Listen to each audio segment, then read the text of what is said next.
There are people who come in your life sometimes to be there for a season. Sometimes we find ourselves hooked up with people that we think are there for a lifetime, but they were only supposed to be there for a season. There are people who come in your life like boosters for a rocket. If you ever watch a rocket go into space, the boosters fall off when it reaches a certain altitude. Some people are not equipped to handle the altitudes that you're going to. So don't be afraid when they fall off. They're not bad people. They just couldn't go where you're going. I believe that everything happens for a reason. People change so that you can learn to let go. Things go wrong so that you can learn to appreciate them when they're right. And sometimes good things fall apart so better things can fall together.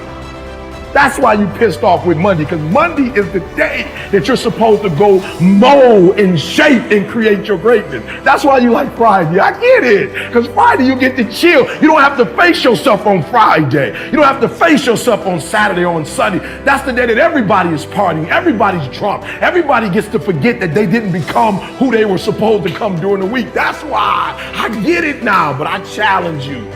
Most people aren't obsessed with their goals because they don't believe they're worthy of them. It's easy to dream about what you want.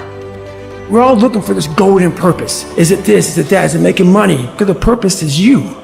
Every fucking day I wake up and I don't want to do some fucking shit. Do you want to walk around all day knowing that you could, but you didn't? You have to learn how to get up and do shit when you ain't got no fucking 5K, no 10K, nothing. Nothing exists. Your life fucking sucks. You're in the fucking dungeon.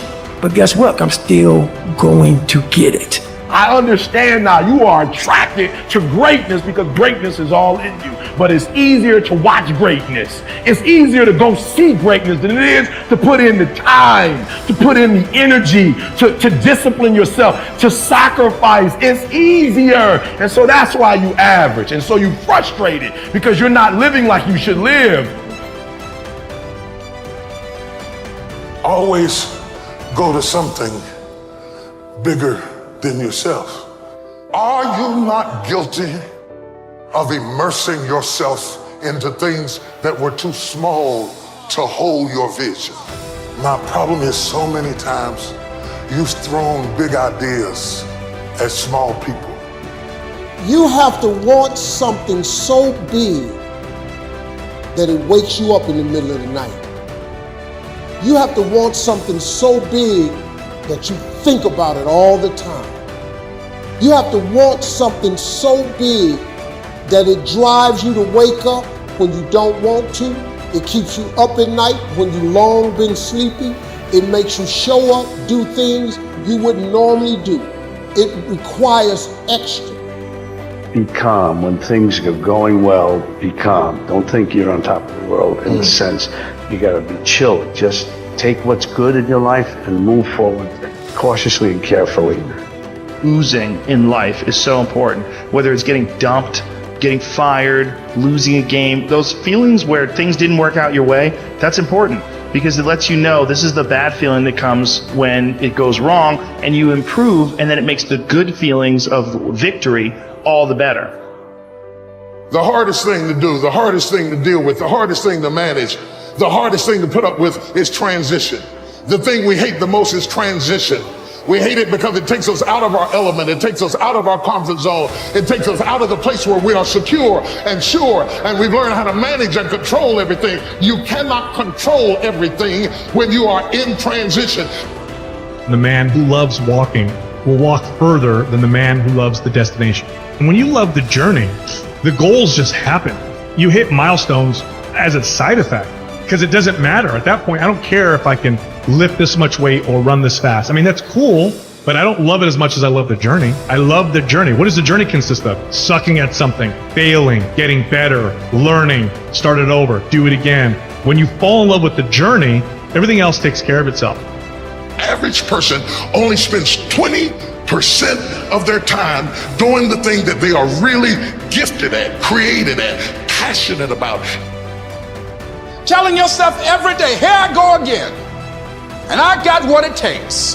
This is my day, and nothing out here is going to stop. You can decide that you're going to stand up to life. You can decide that I'm going to live each day as if it were my last. Some of you are so worried by the threat of trouble. You're not in trouble, it's just that trouble has threatened you. and the threat of what might happen, what could happen, is wearing you down. Half of the things that you thought were going to happen never did happen. But if you allow those thoughts to dwell in your mind, it will succeed at robbing you of your peace, robbing you of your joy, robbing you of your life, just because you thought yourself into a nervous breakdown. You thought yourself into depression. You thought yourself into defeatism. You want it, and you're going to go all out to have it. It's not going to be easy. When you want to change, it's not easy. If it were in fact easy, everybody would do it.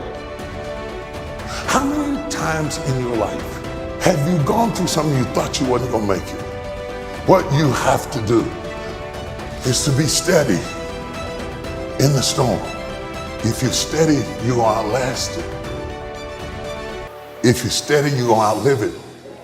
If you're not steady, it's only because you don't have the faith to believe that there's something on the other side of it. Sometimes when you're in a dark place, you think you've been buried, but actually you've been planted.